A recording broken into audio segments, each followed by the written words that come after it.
appreciate that. My name is Christy Wilson.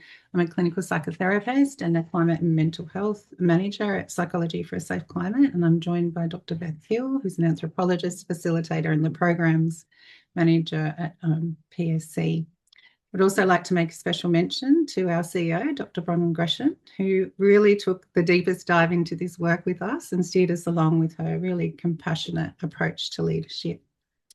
As well as the team, Maria Griffith, who did all of the deep admin work, Bridget Ferguson on comms, and Laura Hartel, who project manages through the process. So today's session is the introduction to the Climate Aware Practice Capability Framework, the online self-paced Climate Aware Practice professional development course that goes along with it. And our aim today is to offer you a clear and practical entry point into the field of climate aware practice through the lens of the work that PSC have been doing. So I did say that today's webinar is recorded and it will be sent to you in the follow-up email. So you can just relax and know that that recording is coming. So thank you for taking the time to be here and also for the support that you already offer to people in the field and the work that you're already doing. So we'd love to acknowledge you for that.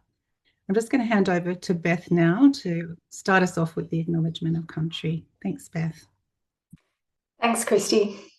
So before we begin, we acknowledge Aboriginal and Torres Strait Islander peoples as the traditional custodians of the lands that we're all calling in from today.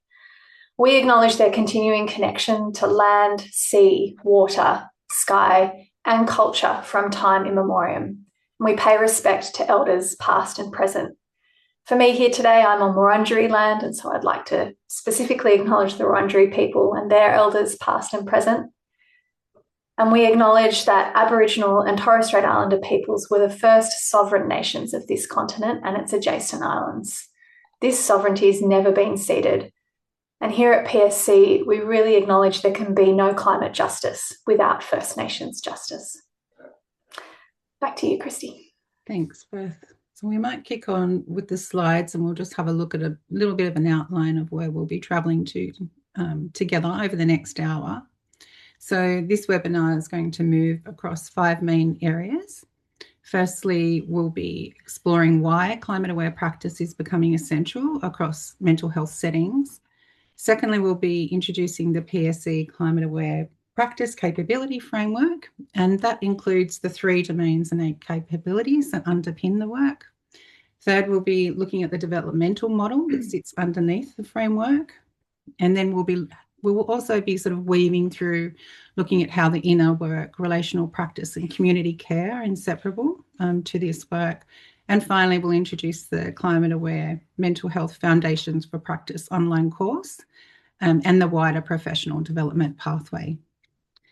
So I'll just hand over to Beth now just to give everyone a little introduction to PSC for those that don't know us and our work. Thanks, Beth. Thanks, Christy. So yes, many of you know this story well, and for those who don't, Psychology for a Safe Climate began in 2010 as a small group of psychotherapists, psychologists, and social researchers, literally sitting around a kitchen table and gathering to kind of unpack this work. And these folks really recognised that responding to climate change was not only a matter of science and policy, but requires attention to human emotions, relationships, and culture. In the beginning, much of our focus was on how we can kind of shift the dial on denial, as at that time, climate change really was barely mentioned in the public discourse. We raised awareness through bringing people together, through talks and conferences, as well as a few different publications. We then started being invited by communities and groups to come and support them emotionally. And, we began to engage with creative methods to support those folks to talk about feelings. As we did this, we ourselves were engaging in our own community of practice, and a really core part of PSC has always been having spaces where we could express and explore the landscape of our own climate feelings with each other and ourselves before kind of offering that back out into the world. We've since grown into a registered charity with a small multidisciplinary team and a board, and our focus really centres now on the reality that how we feel about this crisis shapes how we respond to it. So, and really, I guess the reality that climate is the backdrop for increasing mental health challenges in our communities. We're dedicated to fostering the psychologies we need, so the ways of relating, being, feeling, and acting that help cultivate both a safe atmospheric climate and a safe social climate as well. As a mental health promotion charity, we focus on 3 key areas. You can see them down the bottom of that slide. Boosting support needed for climate emotions, growing the inner skills needed in a changed and disrupted climate, and also enhancing advocacy efforts through the psycho-emotional lens. All right, back to you, Christy. Thanks, Beth. So just before we go into why climate-aware practice is essential now, we'll just cover off some definitions here just to sort of frame where we're going. So these are kind of the definitions that are emergent across many spaces, but here's like what we've been coming to within PSC and landing on at the moment. So firstly, we have the climate-aware practice, which is an integrative approach within therapeutic health and wellbeing settings that recognises that the climate and nature crisis as a significant determinant of human health and experience. So it acknowledges that the impact of ecological disruption is not only environmental, but also psychological, emotional, social, and embodied. And then if we take into a climate-aware practitioner, a climate-aware practitioner is mental health or wellbeing professional who integrates an understanding of the climate and nature crisis into their clinical, therapeutic, or care-based work. And they recognise that human health and emotional experience are shaped not only by individual factors, but also ecological, social, and systemic conditions. So that's a little frame for sort of moving us into sort of why climate-aware practice is essential now. Many of you are in the field. And we acknowledge that as well. So the climate and nature crisis is no distant threat. As we know, it's here and rapidly reshaping the world that we live in. And we know that particularly in the Australian context. The collapse of ecosystems, mass displacement, biodiversity loss, and the destabilisation of climate systems are already impacting life across Earth and definitely across Australia. So here we would like to take a moment to acknowledge climate justice and that the climate and nature crisis is not only an environmental issue, but also a social, ethical, and human and nature rights issue.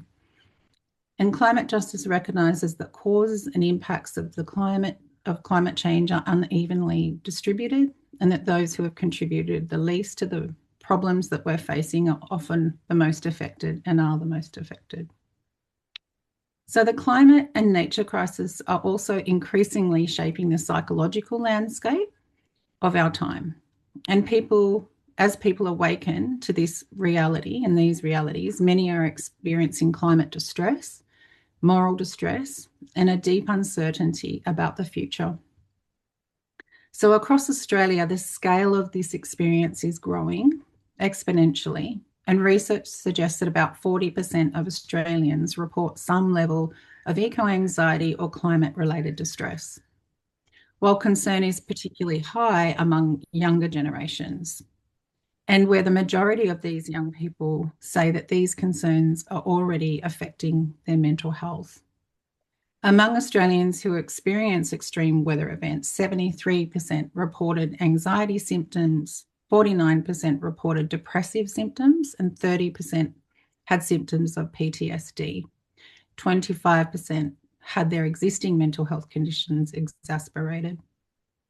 So as a result of these climate-related experiences, they're entering the therapeutic spaces. And practitioners are meeting clients struggling with climate-related distress that could include like experience of grief over ecological loss. And an example is such as the 7th coral bleaching event in 5 years on the Great Barrier Reef. Solastalgia from witnessing the loss of meaningful landscapes, which could look like wildfires in rainforests.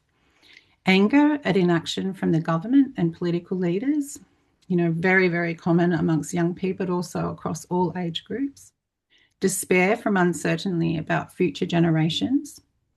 And also many are grappling with the deep existential questions around meaning, purpose, and their own role and responsibility in these times. And that includes practitioners and clinicians. At the same time, practitioners report feeling underprepared with little to no training in how to respond to these climate-related concerns in clinically appropriate and supportive ways.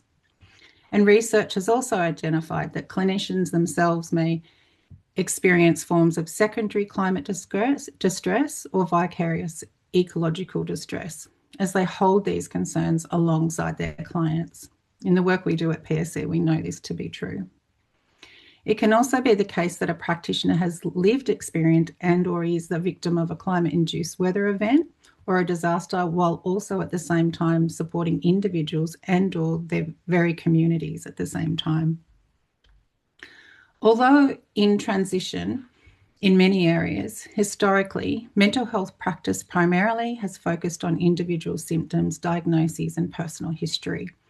These approaches are largely grounded in clinical frameworks that aim to understand and treat psychological distress at the level of the individual mind and behaviour.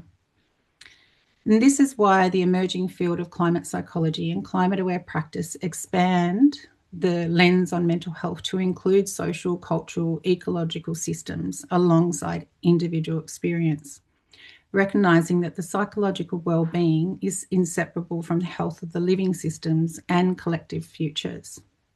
So the capability framework that we're introducing today emerges from this growing field, and it provides practitioners with a structured pathway to respond to climate-related distress with clarity, competence, and care. So just before we move on introducing the capability framework, I'm going to hand over to Beth just so we can hear some reflections from you all at the webinar here. Thanks, Beth. Thanks, Christy. So yes, look, it wouldn't be a PSC presentation without some participation and some reflection.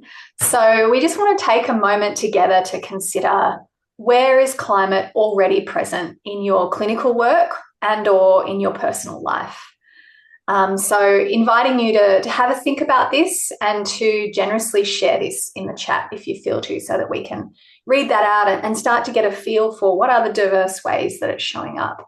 And just to give you an example, you know, it might be something that's appearing already directly in conversations about climate anxiety, but you might also be noticing it more indirectly, so themes of uncertainty, loss, future fear, or ecological grief that might be showing up.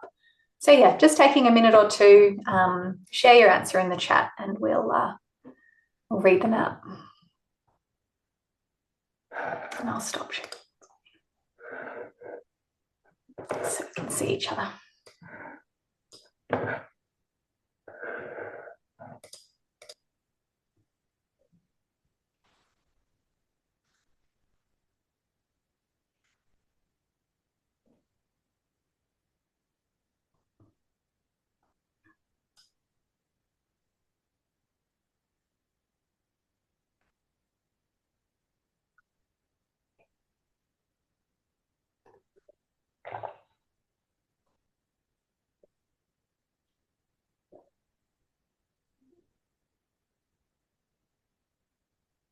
I see Sarah's saying recent events in South Australia with the algal bloom response. Yeah. Rachel's reflecting on young people that are stuck with silence from their family and friends on these issues.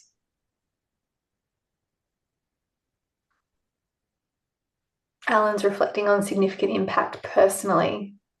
Yeah, so feeling very depressed about it all and urgently needing to get into a healthier space. As some of your clients are also in this space. Yeah, that's really important reflection, Alan. Can't simply sit in the room sharing the cumulative impotent distress. Yeah, so it's a really big question. Young people planning and not planning families. Ursula's reflecting that she hasn't had any clients expressing anxiety about climate change, but has her own feelings, and that's kind of motivated her to start her PhD in climate anxiety. That's really interesting as well, Ursula. And David, just reflecting on the loss of faith in human progress and difficulty planning for the future. Kate's talking about on the community level, so the successive unprecedented floods happening up around where she lives, and just, the way they've changed the way the whole area functions, and what does that mean going forward, the kind of level of instability and uncertainty. Kate also doing a PhD in ecological distress. I love this. There's so much wonderful research happening out there now about this issue. As someone who I did my PhD in this, about 13 years ago, and it was very lonely.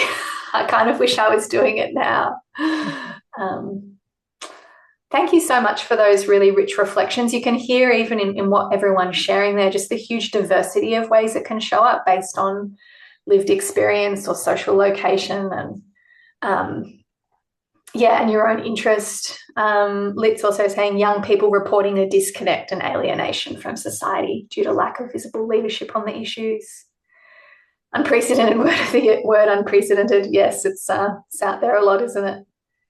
Lucy, resistance in the community to wind farms being built off the coast. Climate cafe participants frustrated with lack of progress and actions. Young people being worried. Effects of toxic water in local river systems. And insufficient rehabilitation of the mines in the Latrobe Valley. Yeah, and that's just a start. Thank you, Lucy. It's such a comprehensive, multi-dimensional, layered thing that's landing in communities in all these different ways. Charles is reflecting on close connections this summer with the bushfires and the flash floods and violent storms.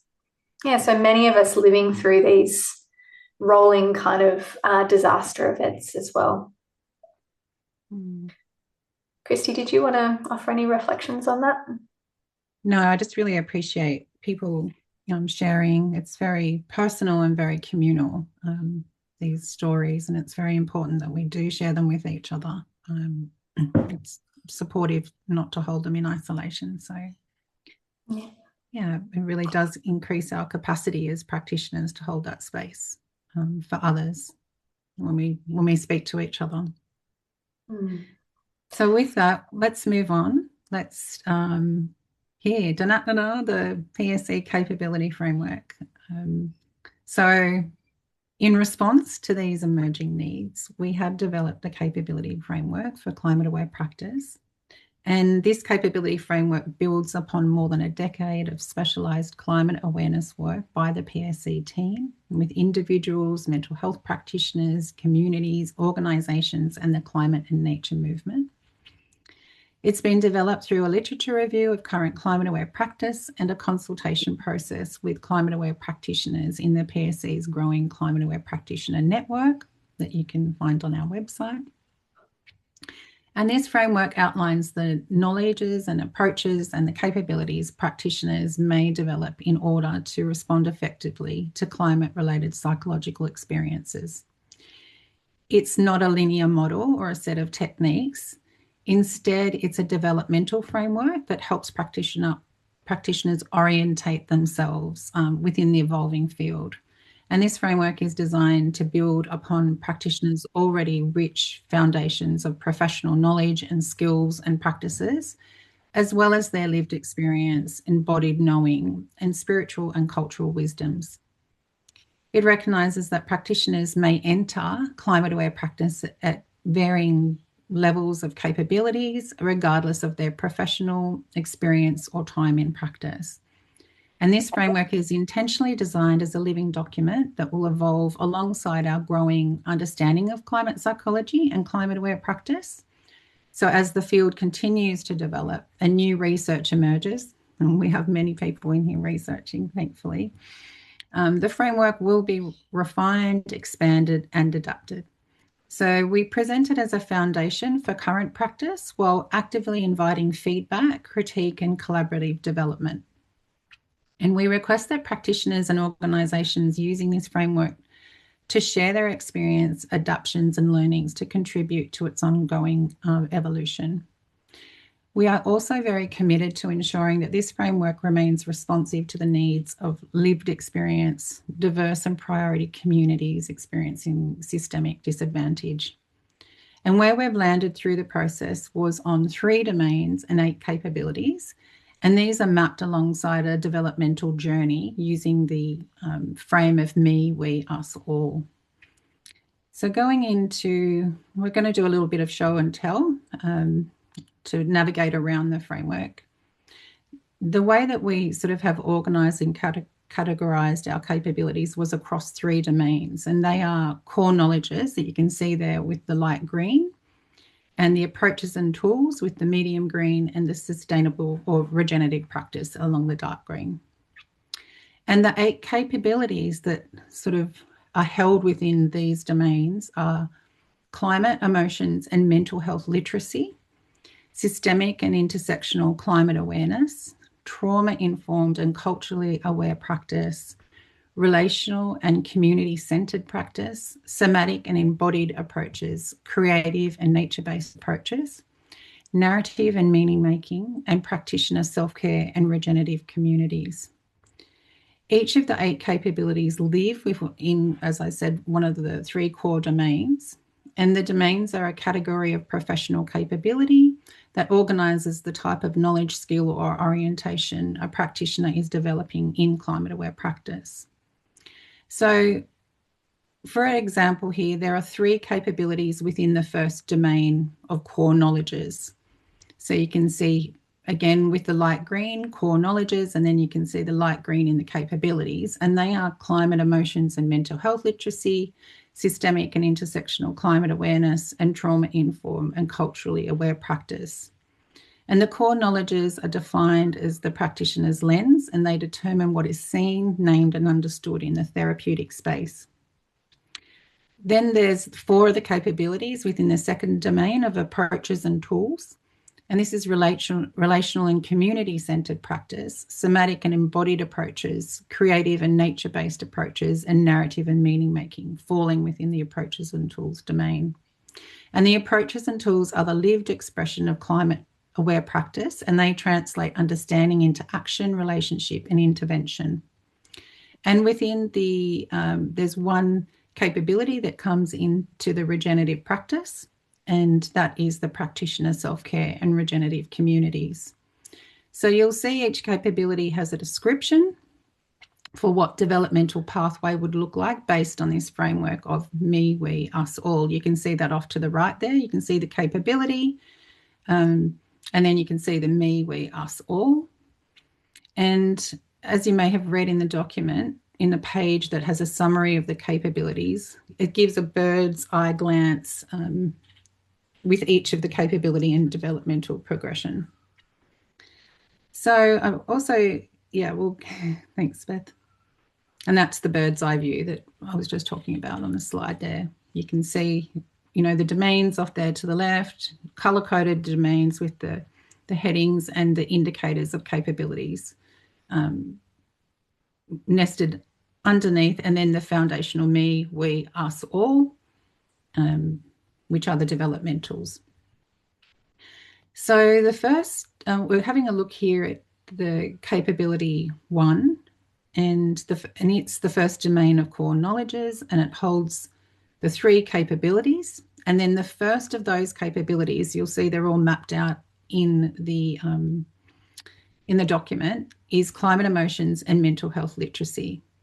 Within climate emotions and mental health literacy, it has 5 indicators of the capabilities. So you can see them, the heading there, indicators, and then the 5 written underneath. Knowledges of planetary health and ecological collapse, including a commitment to staying informed on the latest climate science and solutions. Awareness of the mental health impacts of the climate crisis and biodiversity loss. Recognising and validating complex emotions, including climate grief, eco-anxiety and solastalgia, and more. The 4th one is the knowledge of climate psychology, eco-psychology and earth-based wisdom traditions. And then the 5th of those indicators for capability 1 is understanding the non-linear spectrum of climate emotions. And then you'll see off to the right are the foundational, intermediate and advanced developmental progressions for that capability, and that this pattern continues over the whole 8 capabilities. Moving on to those these foundational developmental progressions, you can see where we've used the me, we, us, all. So in climate aware practice, the inner work, relational practice and the community care are inseparable elements of best practice. So within the me, you can see this is This is in the document, this page, without the blob. The blob's just to sort of show what we're talking about here. Within the me, this is the foundational. This begins with personal awareness and regulation. Climate-aware practice requires practitioners to recognise and process their own climate emotions, including grief, concern, and ethical tensions about the future. Developmental self-awareness and reflective capacity helps practitioners remain grounded and reduce the risk of avoidance, minimisation, or pathologising climate-related distress in practice. Nested within in the developmental progression is the we, which is the second layer, which focuses on the relational practice. And practitioners learn how to hold space for climate emotions of others. And the climate and nature crisis represent disruptions of relationships between people, communities, and the living systems that sustain life. So the relational practice, therefore, extends beyond the therapeutic relationship to include connections with other climate-aware practitioners, with communities, and with the natural world. Then nested into that is the next developmental progression into the us. And this is the third layer that expands into community and systemic responses, and community care is equally necessary here. And this includes peer supervision, communities of practice, and shared spaces for reflection that allows practitioners to progress the emotional demands of the work, reduce isolation, and sustain long-term engagement. And then finally, the all. And the final layer reflects a broader relational grounding that includes connection to place, the more than human world and kin, ancestors, and future generations. And this is weaved throughout all of the me, we, us. All is throughout all. The inner work supports practitioner grounding. The relational practice strengthens the therapeutic care, and the community care sustains and regenerates practitioners and communities over time, and with what's emerging and facing. Engaging in all three is increasingly recognised as best practice in climate-aware work. A key point here is that practitioner development isn't a linear process. You can see in this image that these layers are nested. So in practice, this might look like a new exploration in the layer of me, while already holding a lot of skill and awareness in the community and systemic layer. So we may also circle back through any of these layers as we gain new knowledge and experience. And we can be holding several at different developmental progressions at once. So now we're going to take a moment to look at how do we go from this capability framework and then take that into our practice. So I'm going to hand over to Beth here to talk us through that. Thanks, Christy. Yes, from framework to practice. So, many practitioners have named that climate-aware practice literacy is a new area of learning. So they may be quite skilled practitioners in their own right, but climate-aware literacy might be a little bit lower or a little bit newer for them. And so having kind of done a little road test through the capability framework, you might be wondering, how do I begin developing these capabilities in my own practice? And in response to this very need, to this very question, PSC has developed a new online course called Climate-Aware Mental Health Foundations for Practice. And I will pop a link in the chat there that you can go and have a little look at that. So the course introduces the core foundational concepts of climate psychology and climate-aware practice in key areas of understanding psychological responses to climate change, recognising climate emotions, strengthening practitioner self-awareness and resilience, and integrating climate awareness into therapeutic practice. Importantly, the course recognises that climate-aware practice involves a lot of personal reflection, relational skill, and professional integration, as well as belonging to a community of practice. So in this way, the framework and the course that we've developed work together.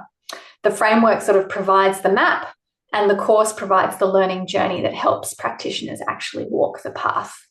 So I'll give you a little mini tour of that. Oh, we've lost a slide.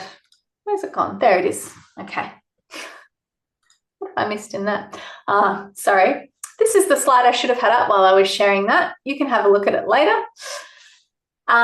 This is what kind of looks like when you jump inside of the course. The course is online, as I said, it's self-paced, and it also has a dedicated area within the course for practitioners to interact with each other, to ask questions, and to actually reflect in real time on their journey through the experiential components of the modules. So it has 5 modules. Each module will take somewhere between an hour to 2 hours to complete, depending on how quickly you like to move, and include, 2 short video lessons, reflection questions, experiential practices, curated resources for further reading, and also case studies for practitioners to kind of explore what would it look like to respond to a particular case showing up like this. It's really important that we emphasize this course is not about teaching new therapeutic techniques. Practitioners already have a wide variety of therapeutic skills. Instead, the course is really about helping practitioners to integrate these skills into a climate-aware lens. So taking what you already know and then putting it through that climate-aware lens to really enhance your capacity to be with people. This course is part of a professional development pathway, and I'm going to talk you through that as well. So essentially, this pathway has 4 kind of key steps that we've pulled out here. The first is around awareness. You're already there, you're in the webinar. Hopefully you've downloaded the framework, you're beginning to get a sense of what is the map. The second step on this pathway is around PSC membership. So becoming a member of PSC and really becoming a part of the community of interdisciplinary professionals, practitioners and supporters who deeply care about this intersection of climate and mental health. It's sort of beginning to move toward being a part of a kind of community of practice. Being a member of PSC also gets you a 20% discount on all PSC offerings, including the new professional development course. And just to do a little plug for that, at this stage, it's at an early bird price and you get the 20% discount on top of that. So if you undertake the course between now and the end of June, you're basically getting 40% off the total price of what the course will be. Being a member also gives you access to the PSC Community Hub, where you can access further resources, community, and a dedicated Climate Cafe facilitator area. But the final benefit that we also like to name is that being a member supports PSC. It supports our organisation to do this vital work out in the world, advocating for the central place of mental health as we respond to the climate crisis. And there aren't necessarily a lot of people out there advocating for that right now. So if this is something that matters to you, supporting PSC is a huge way you can have an impact. A second layer of membership with PSC is becoming a CAP member and being listed in our CAP membership directory. So this helps you to be recognised as a practitioner committed to developing climate-aware capabilities, and also supports the visibility of this emerging field. So if you're already practicing in this field or wanting to step further into it, being in the directory can be a really great way to take that next step. You can also promote your work through PSC channels, and it also supports you to be part of a really dedicated community of professionals who are in climate-aware practice. It also gives you free access to the community of practice for therapists that we're running that kicks off in May, that's running for 6 months. And that's a space where you'll be able to really deep dive on these topics peer-to-peer and really begin grappling with that. And that's something that Christy and Bron are leading on. So I'll let them speak to that after I finish speaking if they want to add anything.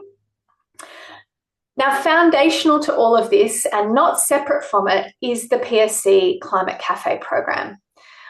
There's no way to put it in the linearity of those steps because it actually accompanies you on every single one of those steps. So in awareness, for example, you might be just attending climate cafes, speaking about your own lived experience of climate change, really deeply listening to other people is such a huge and vital part of growing in our climate-aware practice.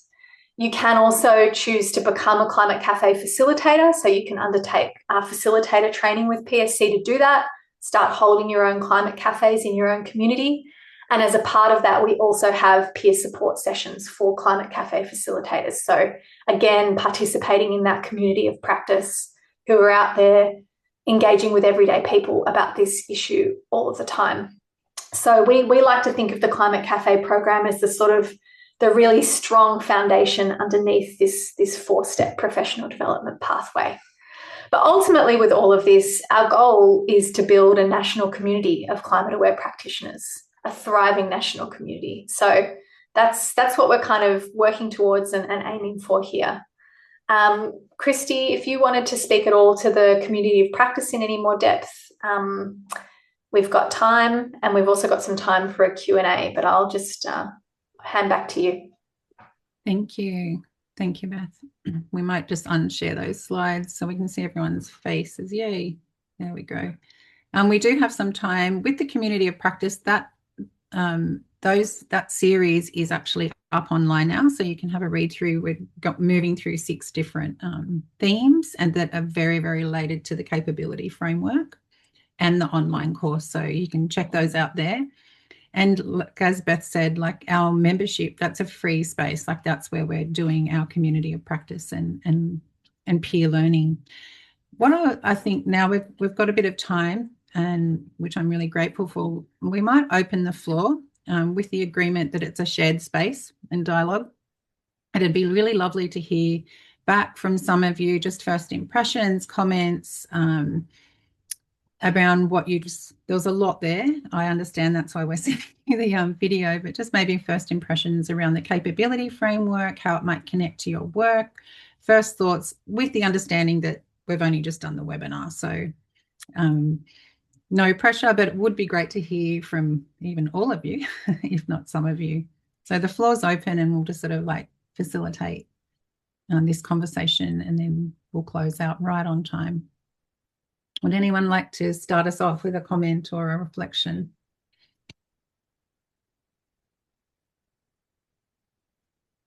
You can see Alan has popped something into the chat. Looks like all involved have put a tremendous amount of work in. Thanks, Alan.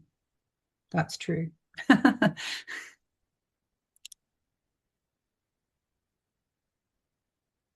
just say that Sally, hi. Sorry, I was a little bit late. I had to rescue a stray dog. Oh. Yeah, so I attended a climate cafe the other weekend, and I found that really great. But I love to see that this pathway has these clear sort of progressive steps. So for me, I've just felt a bit like, oh, where do I start with this? So to see that there's an actual sort of progressive map is really comforting, to know how to guide myself through those steps and to see how it interlinks. I really love the me, we, us, all progression, and acknowledging that there's a bit of, to and fro with all of that, and that it's all interconnected. But it does have a sort of ecosystem approach. So it's sort of informed by nature as well, which I like.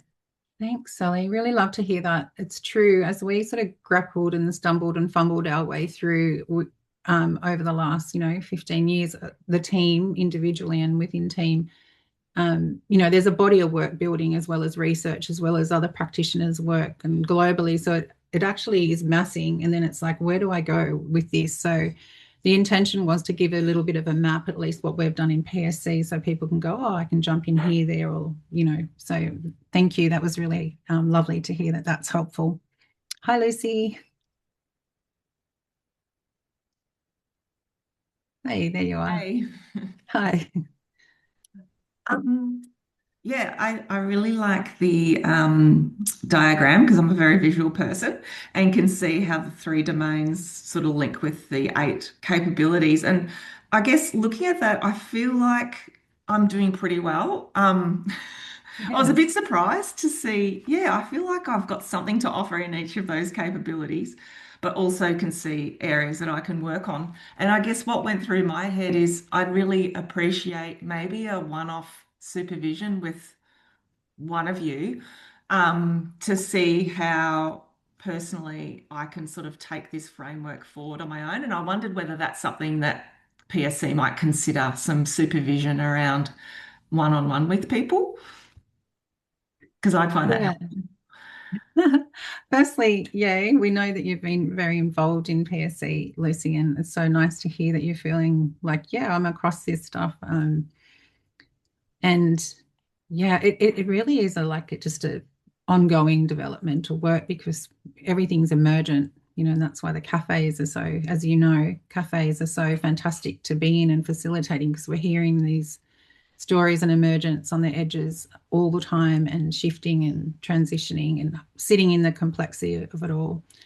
With the mentoring in PSC, like what we've done is provided those shared spaces, like the series, the community of practice series, like to support people in that sort of like, well, we call it intervision rather than supervision. But however, Bron, Beth, and myself do work outside of PSC, so that's also an availability to be in contact with anyone.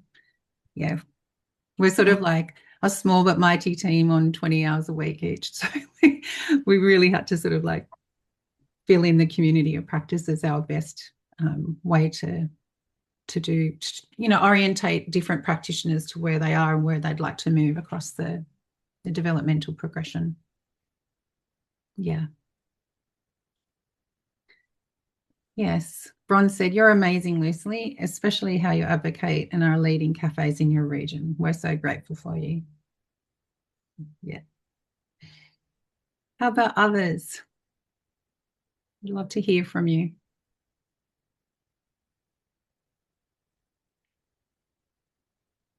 I'll throw something in. Look, I'm very much feeling at the very beginning of this. I've been sitting in my silo of misery over here and slightly less climate hit so far than Australia, but boy, it's happening still over here in Kiwiland. And sort of starting out, I sort of feel like I need to get sort of my own house in order before I start becoming a practitioner in space. So is this a space where we should be, or somebody in my position should be looking at doing their own work in terms of with a climate aware practitioner prior to engaging with, say, the foundation course? Or what are people's thoughts?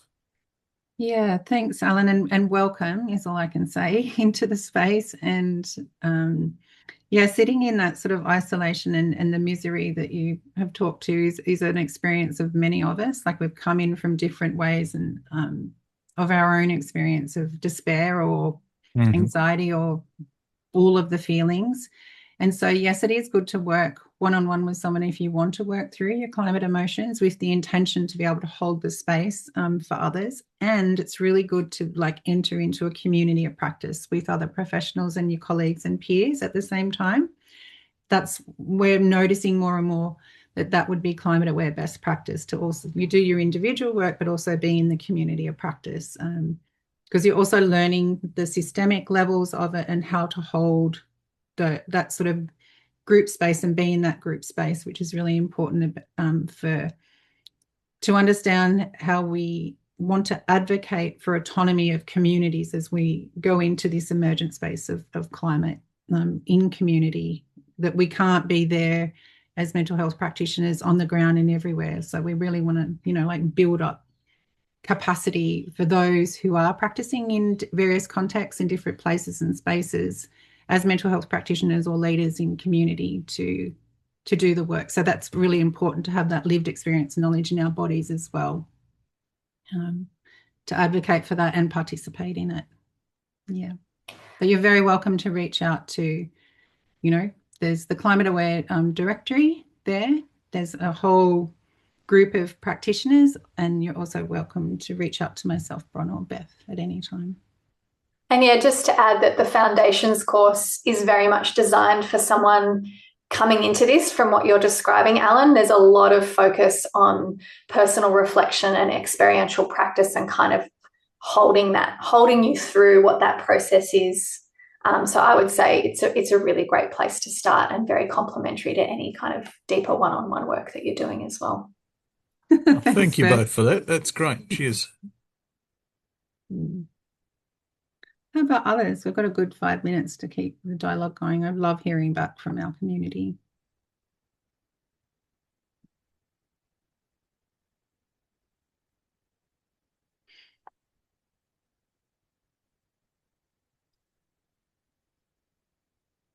anyone can see how the work they're doing already can mix with I think Lip might be trying to speak, but I'm not sure, Lip, if your Oh, sorry. microphone's working. Sorry, I think I was still speaking while on mute, but Thanks, Lip.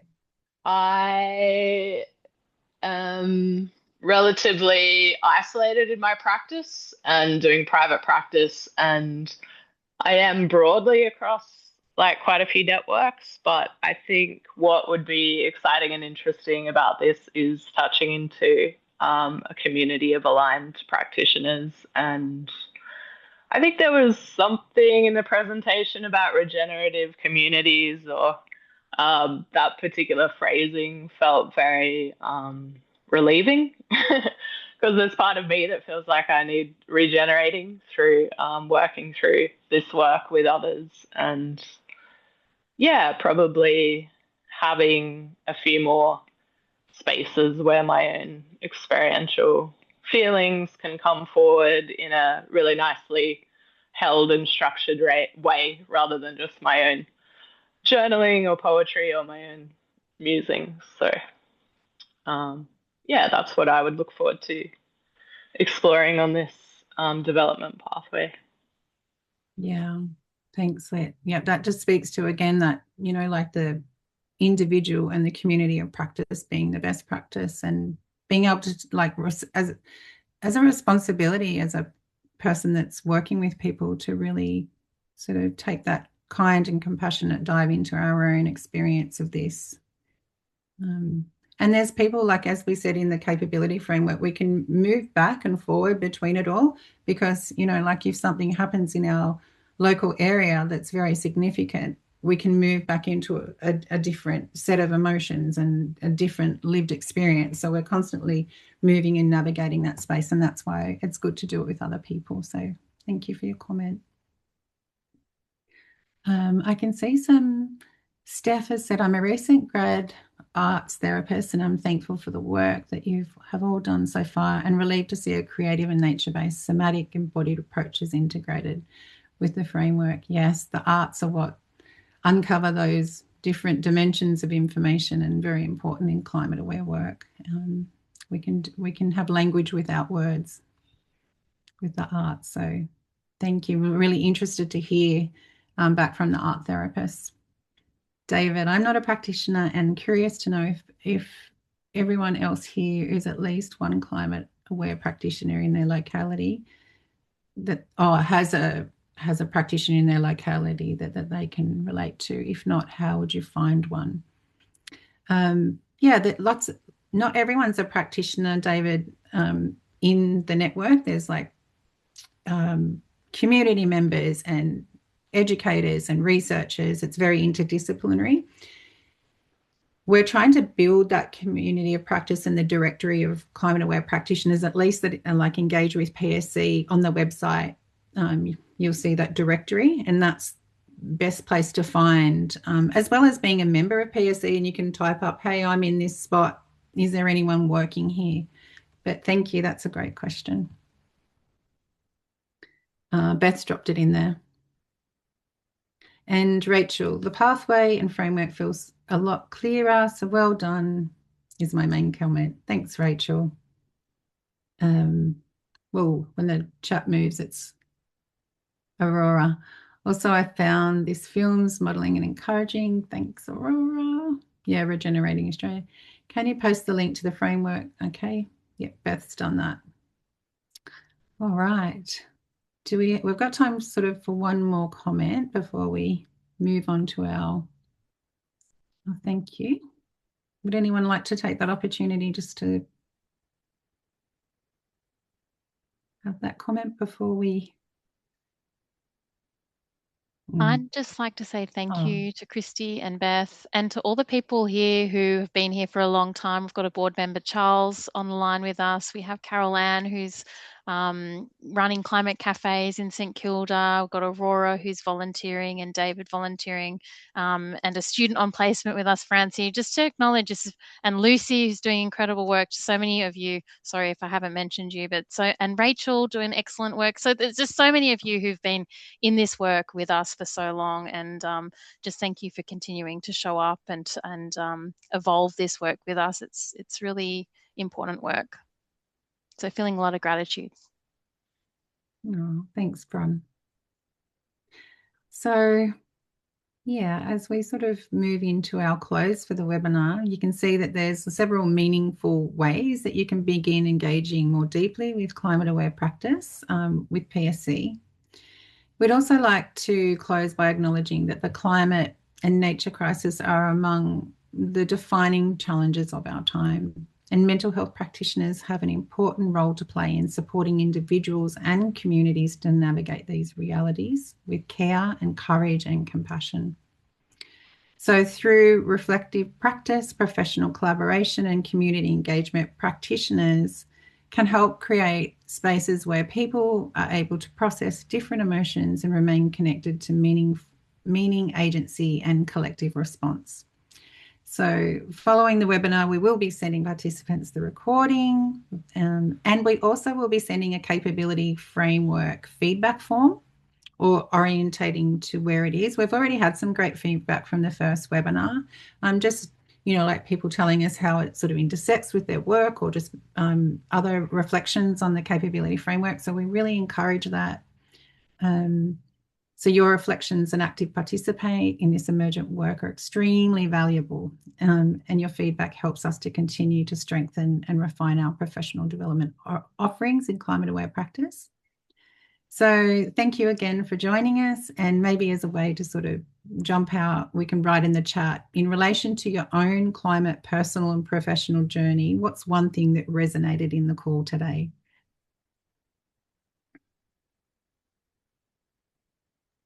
Have a look at those as we... Charles is, I have to leave. Thanks very much for the work on this. He wrote that before we said that. Yeah. You could just name a feeling also.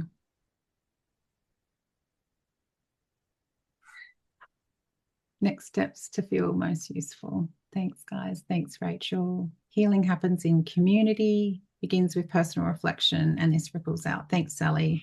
Alan is saying, if every journey starts with a first step, well, here's the first step. That's awesome, Alan. Lucy, regenerative practice, such important words. Yes, thank you. And Erin saying the foundational me level being fundamental. I feel relieved that I can focus on me and is still helpful. Absolutely. Thanks, Rachel. And Ursula saying validating and encouraging. Thank you so much. Thank you, Ursula. Aurora, keen for the community of practice. Yes. It's holding up a little. I can see, Steph, that was your drawing over the time. That's beautiful. Love to get, with your permission, maybe we need a little group photo with you. Oh, yeah, we were going to take a group photo. We forgot.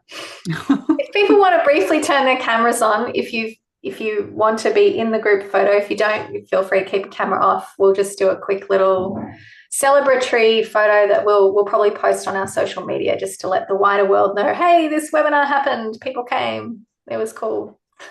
Give you a moment to turn your cameras on, and it's nice to see your faces. Yeah. Hi. All right, so on the count of 3, 1, 2, 3. I'll do a few. All right. Thanks, Beth. Sarah saying, thanks, really informative, feels like a pathway forward, validating to be around like-minded people. Absolutely. Thanks, Sarah. All right, we got through on time. Woohoo! Yeah, enjoy moving into the next phase of your day. We look forward to seeing you in PSC Hub, or in the community of practice, or in the Climate Cafe and all the other spaces. So thanks very much, everyone. Lucy's saying see ya. See ya, Lucy. Bye all. Thanks, everyone. Wonderful. Thank you, everyone. So it's wonderful.